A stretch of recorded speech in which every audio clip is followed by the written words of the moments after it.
तो हाँ जी, मई 2025 के स्टूडेंट्स, क्या आपका भी अटेम्प्ट मई 2025 पढ़ने वाला है? सी इंटर लॉ की आरटीपी यहाँ पर आ चुकी है, पर सर इतना टाइम नहीं है कि हम बैठ करके पूरी आरटीपी का इंटेंस एनालिसिस करें। तो आप ये 10 मिनट मेरे साथ लगाइए, पूरे आरटीपी का आपको ओवरव्यू मिल जाएगा, सारे सवाल आपके क्लियर हो जाएंगे। आरटीपी में एक मिस्टेक है वो भी पता चलेगी, एंड दो ऐसे नए सवाल जो पहली बार इंस्टीट्यूट ने आरटीपी में या आपने किसी भी मटेरियल के अंदर बनाए हैं वो भी आपको इस वीडियो के थ्रू पता चलेंगे। So without any further ado ये आरटीपी डिस्कस करना करते हैं स्टार्ट। तो आरटीपी की अगर बात करें, आरटीपी में सबसे पहले आपकी अमेंडमेंट्स आई। जैसे आपको पहले अमेंडमेंट वीडियो के थ्रू बताया गया था, सिर्फ एक ही गिनती की अमेंडमेंट आई है, एंड वो अमेंडमेंट आपकी आई थी फॉरेन कंपनी के टॉपिक में। फॉरेन कंपनी आज तक अपने जितने भी नॉर्मल फॉर्म फाइल करती थी वो फॉर्म आपका फाइल होता था आरओसी नई दिल्ली के पास, पर आज के बाद फॉरेन कंपनी जो भी अपने इनकॉर्पोरेशन के वक्त या जिस समय वो इंडिया में आकर प्लेस ऑफ बिजनेस एस्टेब्लिश करती है, उस समय जो फॉर्म FC1 वो फाइल करेगी अंडर सेक्शन 380, वो आज के बाद फाइल होगा आरओसी सेंट्रल रजिस्ट्रेशन सेंटर के पास। ध्यान रखना, बाकी सारे फॉर्म अभी भी आरओसी नई दिल्ली के पास ही फाइल होते हैं, ये वाला फॉर्म आज के बाद फाइल होगा आरओसी सेंट्रल रजिस्ट्रेशन सेंटर। सिर्फ यही एक सिंगल अमेंडमेंट आपकी है जो अमेंडमेंट क्लास के अंदर भी हमने कवर करी। आते फटाफट से यहां पर आपके क्वेश्चन पर। 10 एमसीक्यू क्वेश्चंस हैं, 10 सब्जेक्टिव क्वेश्चन है। पहले केस स्टडी बेस्ड एमसीक्यू पर आते हैं। इसके पहले सवाल की अगर बात करेंगे, ये आपके रजिस्टर ऑफ मेंबर पर बेस्ड है।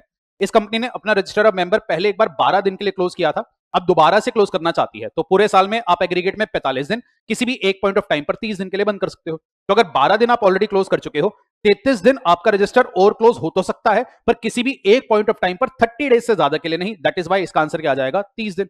Option number C is correct. अगले क्वेश्चन यहां पर बात करी, कंपनी बोनस इश्यू लाना चाह रही है, इसमें से कौन सा रिजर्व बोनस इश्यू के लिए इस्तेमाल नहीं हो सकता? तो आप सीआरआर इस्तेमाल करिए, सिक्योरिटीज प्रीमियम फ्री रिजर्व, पर आप रीवैल्यूएशन रिजर्व इस्तेमाल नहीं कर पाएंगे। सेम क्वेश्चन कितनी बार हमने सॉल्व किया है, ऑप्शन नंबर सी आपका आ गया। अगला क्वेश्चन कह रहे जी, पूरे साल में मिलाकर रजिस्टर ऑफ मेंबर कितने दिन के लिए क्लोज होगा? Once again option number A आपका करेक्ट, 45 डेज। सेम ही क्वेश्चन घूम फिर कर बार बार आ रहा है, फालतू समय लगाने की जरूरत नहीं है। अगला क्वेश्चन कह रहे जी, बोनस इश्यू के लिए इसमें से कौन सी कंडीशन वैलिड है? तो आर्टिकल्स में पावर होनी चाहिए। तो हमने क्लास में निमोनिक भी बनाया था कि बोनस के लिए पावर चेक करेंगे आर्टिकल में, that is why option number A is correct. अगला कह रहे भाई, यहां पर कंपनी ने डिविडेंड डिक्लेयर किया, शेयर होल्डर डिविडेंड क्लेम करने नहीं आया तो क्या होगा? तो अगर 30 दिन के एंड पर भी शेयर होल्डर क्लेम करने नहीं आता, अगले 7 दिन में आप उसे ट्रांसफर कर देते हो उड़ा अकाउंट में। ये सवाल आ रहा है, बताओ। अगला क्वेश्चन कह रहे हैं, कंपनी अपने बुक्स ऑफ अकाउंट्स कितने साल तक प्रिजर्व करके रखेगी? 8 साल। एंड फाइनली पहली केस स्टडी का आपका लास्ट सवाल आता है कि इंटरनल ऑडिटर आप किसे अपॉइंट कर पाएंगे? ध्यान रखना, सीए साहब आपका मोनोपोली राइट नहीं होता इंटरनल ऑडिट में। सीए, सीएस, सीएमए या एनी अदर प्रोफेशनल जो डायरेक्टर को ठीक लगे उसे इंटरनल ऑडिटर अपॉइंट किया जा सकता है। ये एक सवाल आपका आया।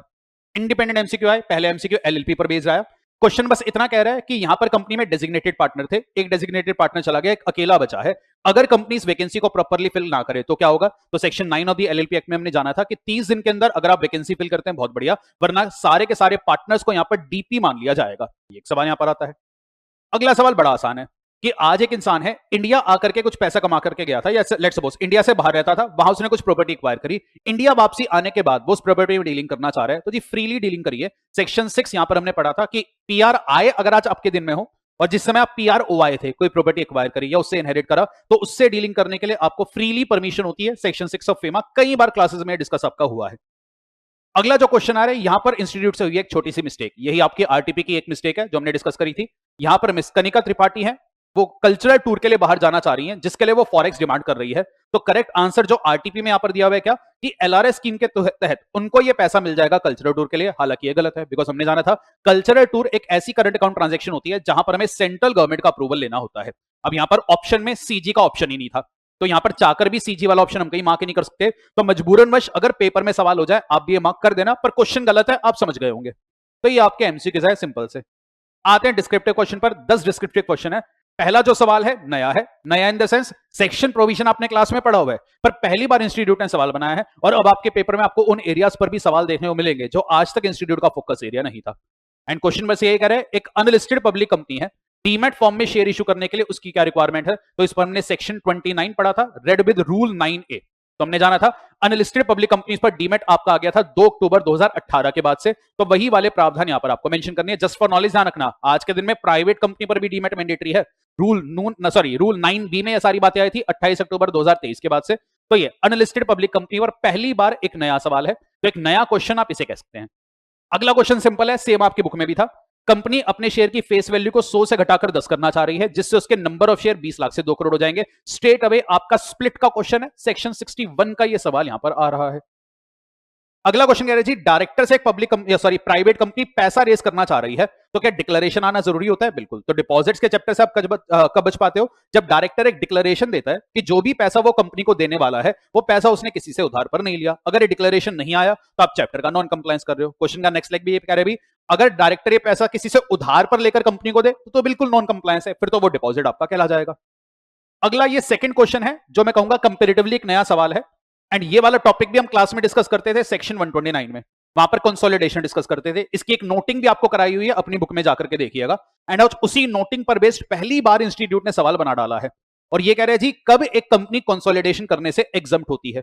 तो यहां पर क्वेश्चन कह रहे हैं जी, एक पार्टली ओन्ड सब्सिडरी है, 90% शेयर हमारे पास है, 10% शेयर किसी और के पास है, कंपनी अभी लिस्टेड भी नहीं है और आज अपनी सब्सिडरी का कंसोलिडेशन नहीं करना चाह रही, क्या कोई रास्ता है? तो आपको एक डायग्राम बनवाया था, एक कंपनी है एच, उसकी सब्सिडरी है S1, उसकी सब्सिडरी है S2।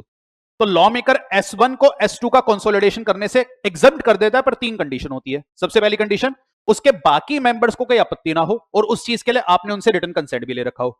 दूसरा, S1 होनी चाहिए एक अनलिस्टेड कंपनी, और तीसरा, S2 का कंसोलिडेशन उसकी अल्टीमेट कंपनी ने कर दिया हो। इसी पर बेस्ड पहली बार इंस्टीट्यूट ने सवाल बनाया है। बहुत सालों से हम क्लासेस में पॉइंट पढ़ते हैं, पर फाइनली इंस्टीट्यूट का फोकस यहां पर आ गया।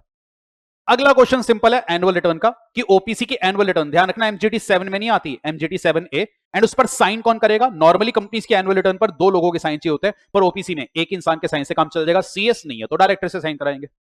अगला क्वेश्चन तो पता नहीं इंस्टीट्यूट इतनी ही बार बना चुका है, MCQ क्या सब्जेक्टिव क्या, कि 2 फर्म्स हैं, कॉमन पार्टनर है, एक फर्म का टर्म खत्म हो गया, तो क्या वो कंपनी दूसरी वाली फर्म को अपॉइंट कर पाएगी? बिल्कुल भी नहीं। कूलिंग पीरियड के दौरान आप कॉमन पार्टनर वाली फर्म को अपॉइंट नहीं कर सकते।